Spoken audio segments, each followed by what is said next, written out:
আমার আব্বারে আমি নিজের চোখে দেখছি। আমার আব্বার মৃত্যুর সময় আমরা চারদিকে ছিলাম। আমার আব্বার হাতের এখানে এই জায়গার মধ্যে একটা ক্যানালা লাগা ছিল। আমার আব্বারে ডায়ালাইসিস করতে হইতো, কিডনি ডায়ালাইসিস করতে গিয়ে এখানে একটা স্থায়ী ফিস্টুলা লাগায় দিছে।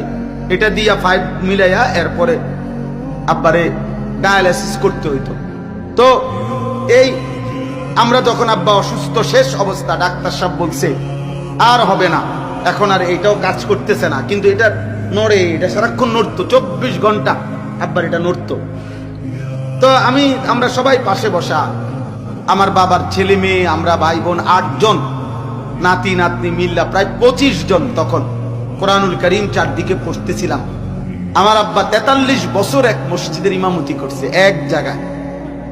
তো আব্বার একটা নাতনি, আমরা ভাই বোনের একজন নাতনি আব্বার, সে তখন শুধু আমপাড়া শেষ করছে, 30 নম্বর পাড়া। ও বাচ্চা মেয়েটাও মাথায় একটা ওড়না দিয়া দাদার জন্য তখন আমপাড়াটাই পড়তেছিল।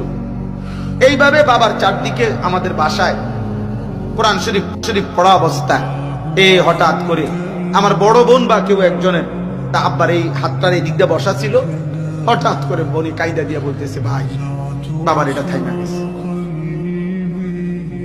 বাপ আমার আর নাই, আব্বা ইন্তেকাল করছে। আমার মা তখন কাঁদতেছিলেন। আমি তখন বলছিলাম, মা, আমার আব্বারে কবরে যদি ফেরেশতা প্রশ্ন করে মান রব্বুকা, আলী আশরাফ তোমার রব কে, আমি নিশ্চিত আমার বাপ বলবে বংশের 25 জনকে এই কিছুক্ষণ আগে যেই মালিকের কোরআন পড়া রেখে আসছি ফেরেশতা, উনি আমার রব, উনি আমার রব।